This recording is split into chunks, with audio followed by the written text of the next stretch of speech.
Hey, hey, hey, welcome back, everyone. So I am Dr. D, the owner of Come Alive Coaching and Transformative Services. So if you are new here, I call this the Come Alive Collective. So we are a group of folks who are all about getting to the fullness of life that God has promised us. So a lot of people are very interested in kind of get fixed quick, little techniques and skills and things like that. But here, we understand and know that God is the one, God is the source, right, of our healing, our restoration, our recovery, and that we have to be a part of that process.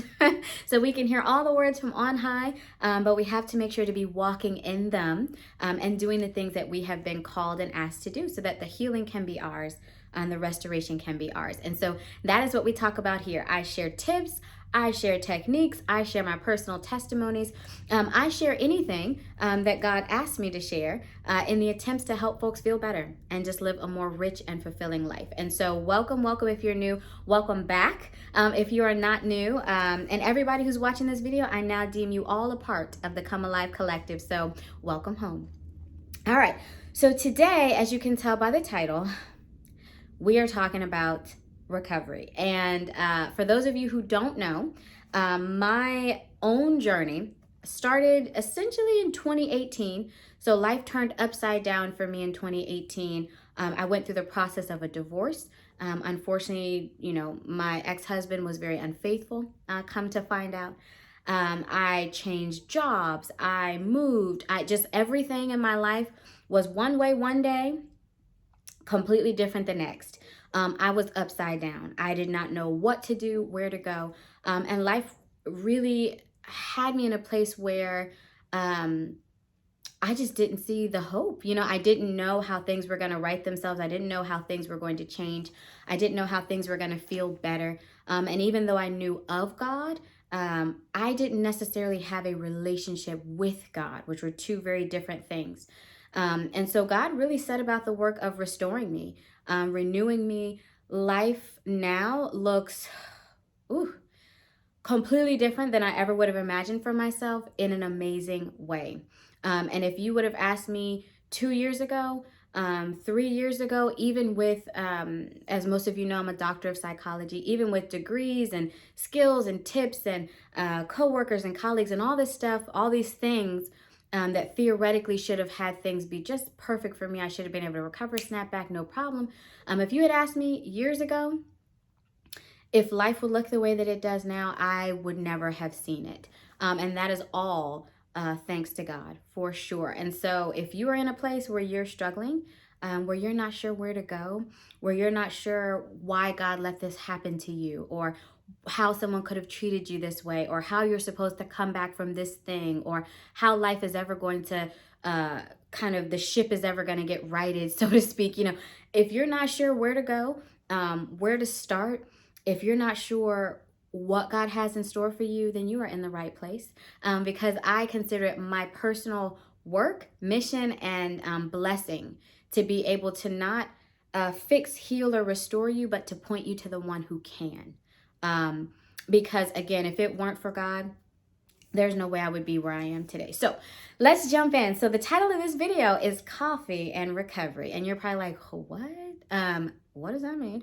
So let me explain it. All right, so coffee and recovery. So I never drank coffee. I never used to drink coffee until probably about a year ago. About a year ago, I got to the place where I was drinking coffee daily. And before y'all say anything, I'm not saying anything is wrong with coffee. Just follow me. Come along on this journey with me, okay?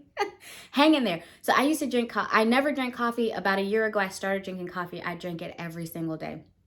I needed it to get through my day. I could barely crack my eyes open in the morning before I was making a cup of coffee and just kind of settling in and kind of, coffee drinkers, you know how we do. When you get the cup, the mug, and you're like, first thing in the morning, and you really rely on that thing to get you started and to get you going. So I would say a few weeks ago, actually, I realized I was drinking the coffee out of ritual. I didn't actually need it anymore, but I was drinking the coffee out of ritual. And when I realized, God was really kind of urging me to just put the coffee down, I didn't really need it. He was able to minister to me, and he showed me something in that example. So again, not saying anything's wrong with coffee. Enjoy your coffee. Do whatever you like. But God showed me that really I had gotten to the place where I needed coffee to get out of bed because I was falling in a very common trap of recovery and healing, which is busyness. And now busyness for me was really delaying my healing. Probably about, like I said, about a year ago. God has done a lot in me in the past year, but about a year ago is when it really, really started. And so it was a busyness trap, right? So what I would do is I would get up in the morning, I worked. I also taught online for a university. I had this company where I was doing a lot of individual coaching. I, of course, have a family. And so, caring for friends, loved ones, family. I had, like I said, this YouTube channel. I had literally every second of my day slammed and filled with probably 5 things where 2 things should have been, or 1 thing should have been. And so all day long, hustle, hustle, hustle, hustle. And I wore it as a badge of honor. I really did. And I did not realize part of that's my personality, right? So I'm a little bit, just a little bit type A. I don't want to hear about it, y'all. I'm in recovery from, no, I'm a little type A. So I like plans. I like order. I like to achieve. I like to be going, going, going, going. Nothing wrong with being type A. But what had happened on my own personal recovery journey was I really started to use busyness to get me through. If I was busy, if every moment of every day was slammed with something, I didn't have the time or the ability to just sit in my feelings. I didn't have the ability to feel the sadness or to feel the hurt or to feel the whatever because I was hustling, hustling, hustling until I fainted in bed at night. Okay. So when I got to that stage, right, of my recovery journey where I was up on my own 2 feet, but my heart still needed a lot of work. My heart still needed a lot of repair. And so once I went through the trauma, really, of putting the pieces of my life back together, that kept me busy for a while. Got to get the house, got to get the car squared away, got to do this, got to do that. That kept me busy. Once everything was in place and I was really no longer in survival mode, I found myself with a bit of a heart condition, right? Like I was hurting, I was grieving, I was sad, I was lonely, I was just, my heart, it was not in a good space. And the way that I covered that up was with busyness. And because of that perpetual go, go, go, I got to a place where I didn't realize how physically burnt out I was, but I needed that coffee every morning just to get out of bed because I had stuck all of these things in my day in an attempt not to feel. And so that's what I mean when I say that busyness, that hustle was really hindering my healing. It really was. And I didn't see it that way. I'm like, I'm not doing drugs. I'm not, I'm not out here, I'm not spending a bunch of money. I'm not doing anything like bad. I'm just, I'm putting my life back together and I'm just keeping going. Women, we got to be strong. We got to be resilient. We just got to go, go, go, go. And because, again, that came with achievement or it came with monetary gain or it came with things that folks would say, oh, great job. You're doing great. I thought I was doing great. I did not see it that way. I didn't roll out of bed every morning and say, let me hustle as hard as I can and delay my own healing. Absolutely not. I thought that was part of my healing. I'm like, hey, now I have energy. Okay, now I can make some extra money and do some extra things and take care of this and take care of that and achieve, accomplish. And really, I was delaying my own healing. So that the coffee that I needed wasn't the coffee per se that was the problem. It was the fact that I had inadvertently created this hustle mindset, this busyness trap that really kept me from healing the way I needed to. And like I said, it wasn't even things that you might think of. It was being accessible 24/7 to friends, for example, right? Texting them back all day long, chatting with them all day, sending them messages. Again, this is in between, I'm trying to work. I am trying to get a company off the ground. I'm trying to, be a good family member and do all these different things. And so even those free little moments and pockets of time, even though minimal, were filled with text, check on my friend. Is everybody okay? Do you need anything from me? How can I help? And again, none of those things in and of themselves are inherently bad, but I had created for myself a trap a trap that kept me from healing. And we do that as a way to cope, right? We do it as a way to cope. There's nothing wrong with that. But today I want to talk to you a little bit about that, about these coping things that we use, these coping mechanisms, these defense mechanisms, these little tricks that we play on ourselves when we think we're healing, but really we're just covering up stuff. And so mine manifested itself in that cup of coffee every morning. On the outside, it's like, oh, she's having a cup of coffee, not even 2 or 3, like other people might have. She's not, whatever. It's just a cup of coffee. But for me in my life, that represented the busyness trap. That represented something that I was doing that not only exhausted me physically, it left no room for God to do his work. And it really delayed my own healing. And so I want to talk with you a little bit about that.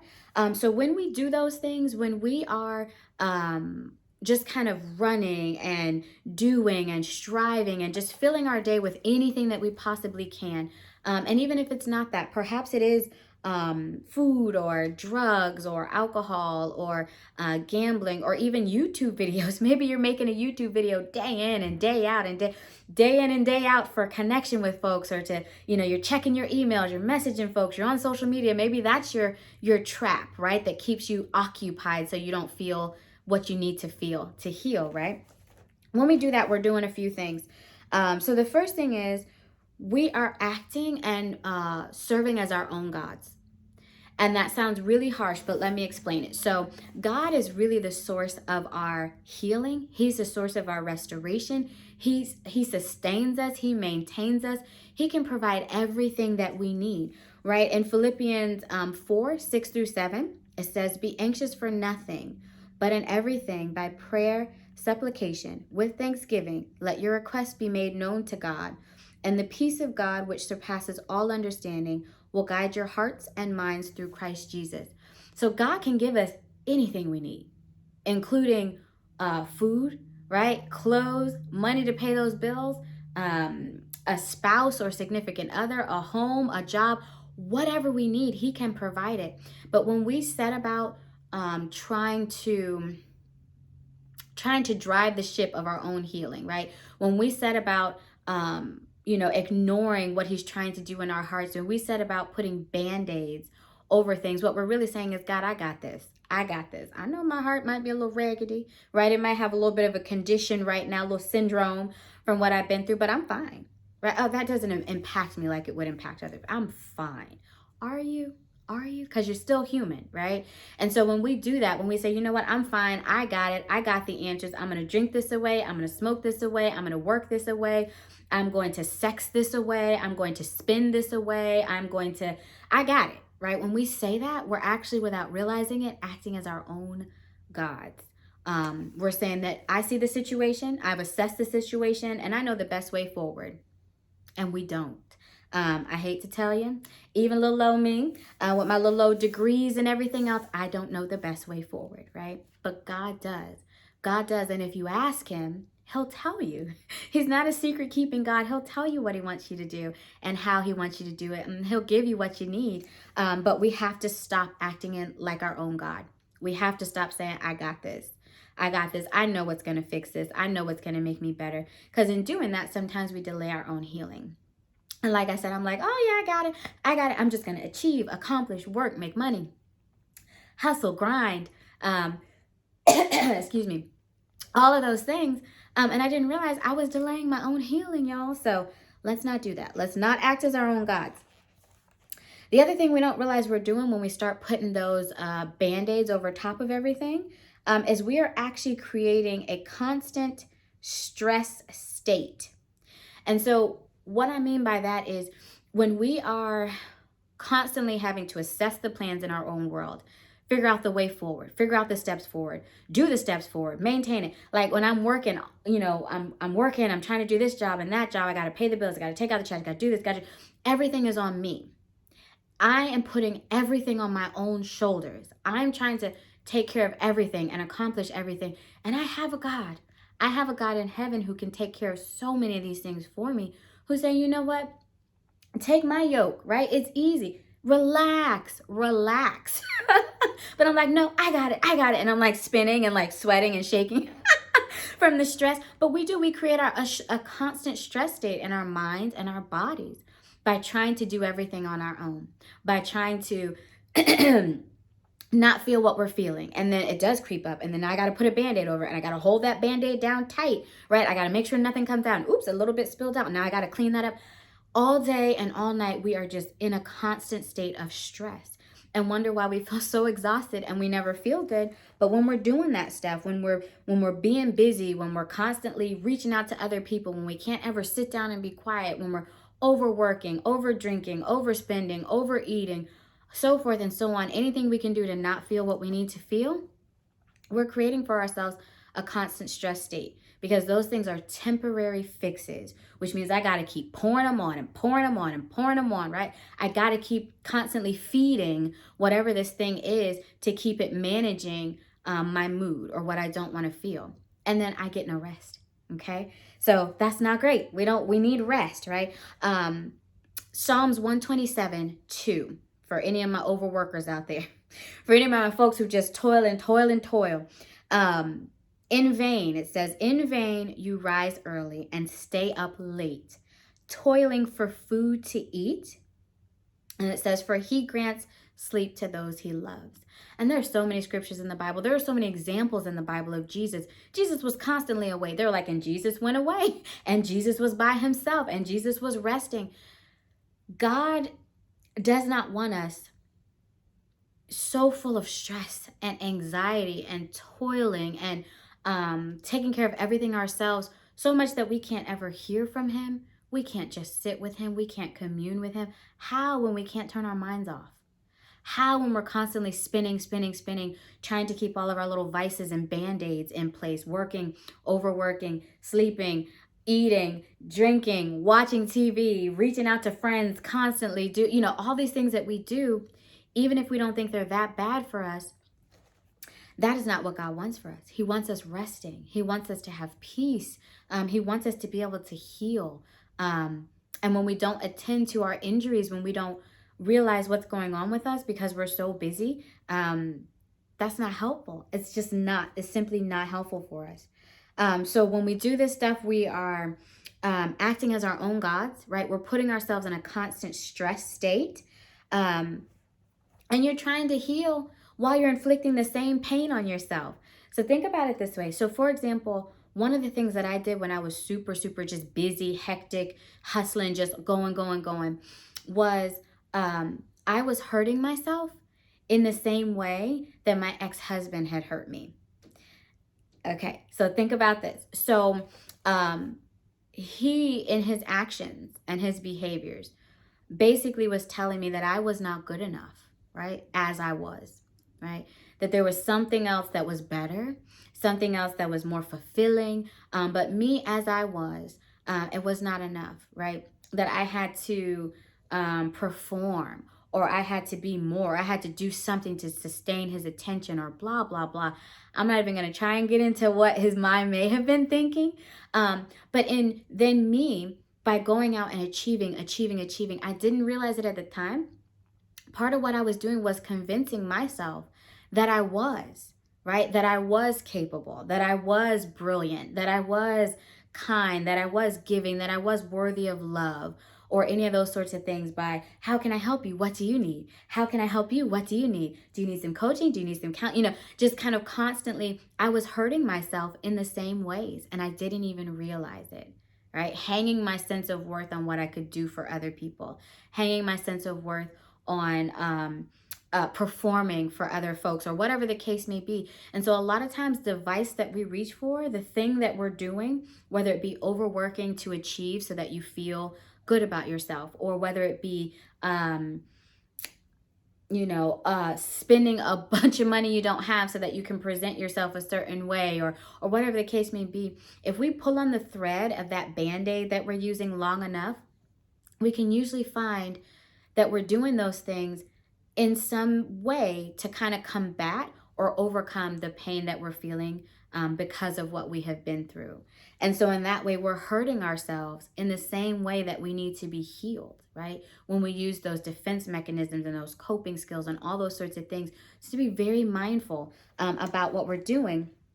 and make sure that that's not what we're doing to ourselves when we're trying to heal, right? And I always say, if you take it out of the emotional, right? So when we think about the psyche and we think about our emotions, those are things we can't see. We can't put our finger on them, so it's hard to really go there. But think about if you broke your leg. Think about something physical. If you broke your leg and your leg needed to heal, right? Would you say, oh, my leg is broken, it needs to heal, and then stand up and go run a marathon? No, because chances are, one, you're not going to be able to do it. But if somehow you were able to hobble along on that thing, you're going to tear that thing to shreds, right? You are going to seriously injure yourself to the point that you might not be able to recover your leg. We would never do that. But with our hearts and with our minds and with our psyches, when we have an injury, we won't just go sit and rest before the Lord and take it to him and let him mend and restore. We just keep digging in and digging in and digging in, right? Like running a marathon on a broken leg. Someone breaks your heart, right? They break up with you. They reject you. They don't want you. What do? You run out, you get on Bumble, you get on Match, you get on eHarmony or Hinge, or there's so many of them now, but you run right out and you find another, right? And you're on to the next, right? And then that person rejects you, or they see some of the things in you that might not be a fit for them, whatever, and they go, and that breaks your heart, and you go right back out and you just keep going and going and going. You don't realize you're ripping your heart to shreds, right? When you need to just be sitting down and healing. And we do that so often. We do it so often, y'all. And it's not because we're ridiculous people. It's that pain and healing, it's uncomfortable. Healing hurts. Healing is not a pretty thing. It's grueling. It's exhausting. I say healing is hideous all the time. It's challenging. And so we want to make sure that we're being very mindful not to be re-injuring ourselves, not to be putting a Band-Aid right over a bullet wound, but to really say, okay, God, I have this gaping bullet wound. It's hurting. I don't like to see it, but I'm not going to put my own devices over top. I'm not going to overwork. I'm not going to look for multiple relationships. I'm not going to drink. I'm not going to veg out on the couch and watch Netflix with every moment of my free time. I'm not going to do it, right? I'm going to bring this bullet wound to you. And I'm going to let you heal it. And I'm going to let you restore it in the way that you need to, in the time that you need to. So what we do when we fall into these traps, right, of trying to heal or fix ourselves, trying to just hustle hard, get it done. I want the quick, give me the prophetic word. Give me the two-step plan. Give me the quick, when we do that, when we just try and look for the quick fixes without bringing things to God, right? God might give you a prophetic word. He might send that counselor into your life. He might even let you stumble on that two-step plan that you need and he's ordained for you to have. But you ultimately have to be in the headspace to be able to walk that thing out. If he gives you a word, that's amazing. Now, you have to do something with that word, right? If he gives you the counselor, that's fine and that's amazing. But you have to show up and be honest and put in the work, right? So again, we want to be mindful that we are doing the things that we need to do and not covering those things up with Band-Aids, okay? So when we do cover those things up with Band-Aids, we're acting like our own gods, right? We are constantly in a state of stress. And we're trying to heal while we're inflicting more pain on ourselves, okay? So we want to be very mindful not to do that. So I want everybody to just take a second and just really think for yourself, what are the things that you are using to try and cope? For me, the coffee represented what I was doing, which was the busyness, the hustle mindset, right? That was delaying my healing. For me, it was my coffee, not the drink itself, but what it represented. For you, it might be relationship after relationship. It might be the smoking. It might be the overspending. It might be, overeating, vegging out on Netflix all day and night. It might be even things that folks would find admirable, like maybe you're a helper. It might be over helping, right? Constantly helping folks so you don't have to look at your own stuff. It might be putting on a mask. A lot of folks will wear a mask. Everybody does, but putting on a mask as part of kind of your armor. You walk out and you're like, I'm fine, I'm good, I'm here, and it's like, that's fine and well and good, but are you masking the pain that you really need to be working on? So whatever it is, I don't know what it is. You think about it. Think about what you are doing that might be delaying your healing. And then I want to encourage you to please get yourself some quiet time. And so you can start out small. I started out with probably 5-10 minutes in the morning, something like that. But start out small. Get yourself some quiet time. Start incorporating into your day periods of quiet. I'm not saying give up your vice. That's between you and God, right? But I am saying make some room to talk to him and let him tell you what to do. And then folks are usually like, well, I don't hear him. How do I know what he said? Just relax. Okay? Get yourself some quiet time. Start with 5 minutes, 10 minutes, whatever you feel led to do. For me, it was helpful. I got some like instrumental worship music, but I would start with just a few minutes in the morning before my day got moving, before I checked my emails on my phone, before I started checking this and that. I would sit down quiet, turn on my my instrumental worship music, and I would just close my eyes and I would pray. Sometimes I would sing. I really enjoy singing. I love singing. But I would sing. I would try and read scriptures, but I would just make some room. I would just be quiet. And even if I felt like I didn't hear God say anything, even if I felt like, well, God, was that you or was that my own thought? Who said that? It doesn't matter. Just give yourself some space. God will use it.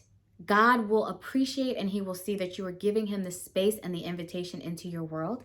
So get yourself some quiet time and allow God to start to unfold for you his plans, his directions. It might even just be that he starts with a few moments of peace when you make the space to be quiet, and that becomes a little bit addictive. Anybody who's been in God's presence has felt his peace. You want it, you yearn for it. So it might start with 5 minutes and grow to 10 or 15 or 20. You might start to realize, hey, I thought that was my thoughts, but wait a minute, that's not really how I talk in my own head. God, was that you? Right? Or you might realize, why that scripture just popped in my head. And then you read the story of the scripture and you're like, oh, that's, the story of David or Daniel. Oh, that's exactly what's going on. But there's no magic. There's no, this one thing's going to heal your whole world. So go make some space for God. If I could urge you to do anything in this video, it is to make some space for God. Stop trying to figure it out on your own. Stop trying to say, okay, so these are my systems. First, I'm going to do this, then I'm going to do that. Stop. Make some space for God. Make some room for him. He will tell you what to do. He will tell you which way to go. He'll connect you with the folks you need to be connected to. He will do the things in your life he needs to do. But please, put the coffee down, honey. Okay? Put the coffee down. Okay? Whatever it is, it's your version of that. Put it down. Put it down and make room for him, because like I said, I can't. If I could bottle up, package up, write a workbook on whatever, it would be make space for God. Because with all my knowledge, with all my degrees, with all of my lived experience, with all of the clients I've helped and everything else, the only way and the only reason my life started to change is when I yielded my will, my knowledge, my desires, even, because I'm like, I don't want to feel that pain. I'm good. Right? When I yielded everything, when I said, you know what, God, I feel like a tore up raggedy, broke down mess. Okay. I've been trying, I've been striving, I've been yearning to fix this myself. I'm tired, I'm exhausted, I'm sweating, right? I'm gaining weight from the stress eating. It's just everything's gone awry. When I brought all that raggediness that was me at that time to God, and I said, you know what, I'm done. Here you go. I'm going to give me back to you, because I have done a number, right? On me and my heart and everything else. I'm going to give me back to you. That is when stuff started changing, and it changed rapidly.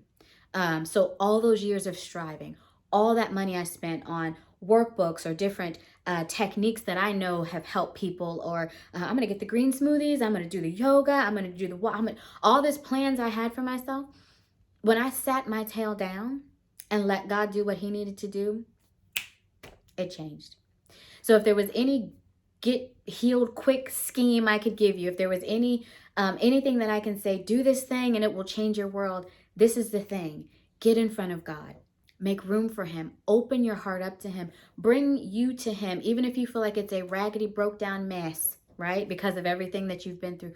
Bring you to him. Say, I surrender it all to you. You can have it all. Fix it. Restore it. I will do what you say. That is the only thing that I have ever found that not only heals people, restores people, keeps them healed and restored, and does it perfectly. It does it perfectly. When we are doing it ourselves, and we have to keep striving, we have to keep it up, we have to keep looking for the next thing and the next thing and the next thing. Give it to God. Because when he heals a thing, it is healed. It is forever healed. When he changes a thing, it is changed. When he restores a thing, it is restored. When he creates something, it is create. He has all the power. And so when we take it on ourselves, what we end up with is relying on a cup of coffee. While we're a hot mess in the corner, right? We have to keep feeding that thing. We have to keep throwing another Band-Aid, and we're tired and we're exhausted and we're still not getting the things we're after. So I do hope that this video will encourage you. Like I said, I put down my coffee. You put down whatever you got to put down. But even if you don't put it down, take it to God. Take all of it to God. Go to him and start there. Start there because he wants you. He wants you bad. He wants you bad. What did I tell my friend the other day? I said you can only, and it's not my own words. I heard it somewhere, some variation, but basically you can only lead as far as you've gone, right? So even for me, in wanting to help people in my company, and I tell even folks that I'm coaching, I'm like, God is still taking me to new places. He's still restoring things in me. He's still recovering things in me that I don't even know are hurting or need to be hurt, because he knows that I can only lead his people and help his people as far as I'm willing to be healed and as far as I'm willing to go. And so he wants you bad, because he had to break down a lot of stuff in me to get me on YouTube in the first place. He had to empower me in a lot of ways. He had to restore. So he had to do some work, honey, on me to get me on here telling you my business, okay? Because anybody who knows me knows I'm not a business teller. I don't like to do it. But anyway, it's for the greater good. It's testimony, right, for folks. But anyway, yes. So he wants you bad. He wants you bad. Bring you to him. Bring you to him, and he will do it for you. He will be able to restore you. He will recover you. He will restore you. He will make you fresh and new. So I hope this video blesses you. I hope that you will make it an intentional, integral part of your day to have some quiet time with God, to sit with him, and to ask him to heal those things in you that you've been trying to do on your own.